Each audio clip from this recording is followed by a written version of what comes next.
మీకు సహాయం చేసి మీ పట్ల ఆశ్చర్యకార్యాలను జరిగించే దేవుడు. కీర్తనల గ్రంథము 146. 5. ఎవనికి యాకోబు దేవుడు సహాయుడగునో, ఎవడు తన దేవుడైన యెహోవా మీద ఆశ పెట్టుకునునో వాడు ధన్యుడు. నా ప్రియులారా, నేడు ఈ సందేశము చదువుచున్న మీ పట్ల దేవుడు ఆశ్చర్యకార్యములను జరిగించాలని కోరుచున్నాడు. రోమీయులకు 8:31. కారణము, దేవుడు మన పక్షముననుండగా మనకు విరోధి ఎవరు అన్న వచనము ప్రకారము ఆయన మన పక్షముగా ఉన్నప్పుడు మన జీవితములో ఆశ్చర్యకార్యములను జరిగిస్తాడు. దేవుని హృదయపూర్వకంగా విశ్వసించిన యౌవనస్తుడన దానియేలును మనము చూడగలము. అతడు ఎల్లవేళలా దేవుని ప్రార్థించాడు. ఈ కారణంగా అతను చాలా కష్టాలను ఎదుర్కోవలసి వచ్చింది.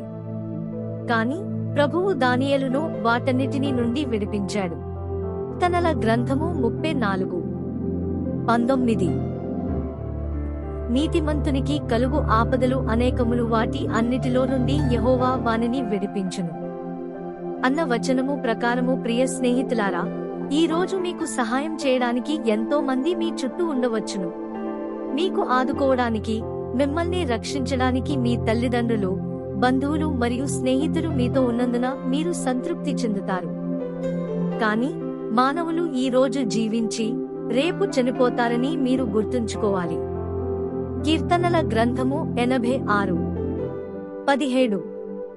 కారణము, వారి ప్రేమ తాత్కాలికమైనది. యెహోవా, నీవు నాకు సహాయుడవే నన్నాదరించుచున్నావు.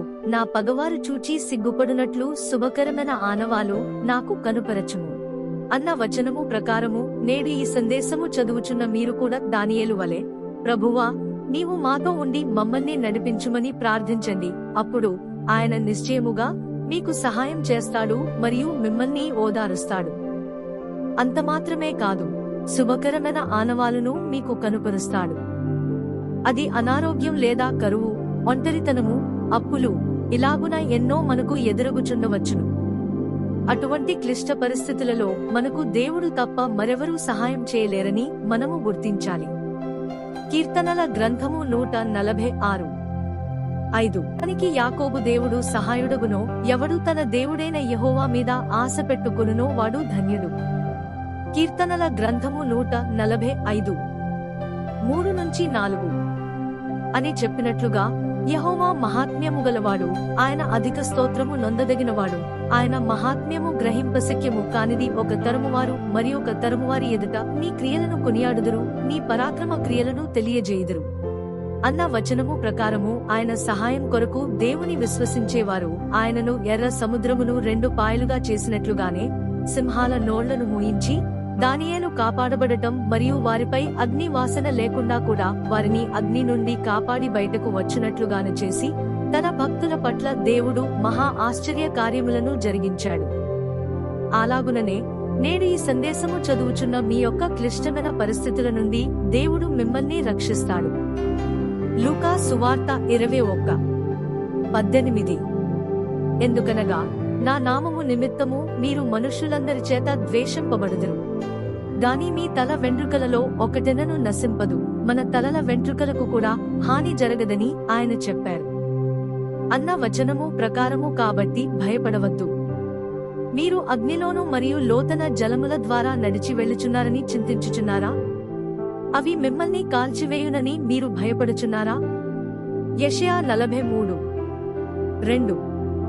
దిగులుపడకండి, నీవు జలములలో బడి దాటునప్పుడు నేను నీకు తోడై యుందును, నదులలో బడి వెళ్ళునప్పుడు అవి నీ మీద పొర్లిపారవు, నీవు అగ్ని మధ్యను నడుచునప్పుడు కాలిపోవు అన్న వచనము ప్రకారము. మీరు అగ్నిలోను మరియు లోతన జలములలో నడిచినను అవి మిమ్మల్ని కాల్చివేయుట మాత్రమే కాకుండా మీరు మునిగిపోకుండా ఆయన మిమ్మల్ని కాపాడి సంరక్షిస్తాడు. దేవుడు మీకు సహాయం చేస్తానని వాగ్దానం చేసినప్పుడు మీకు ఏవీ హాని కలిగించవు.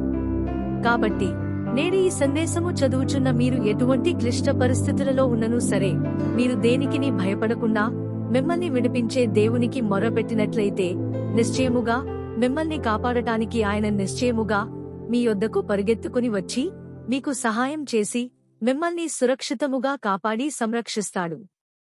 ప్రభువైన యేసుక్రీస్తు మీ అందరినీ ఆశీర్వదించునుగాక.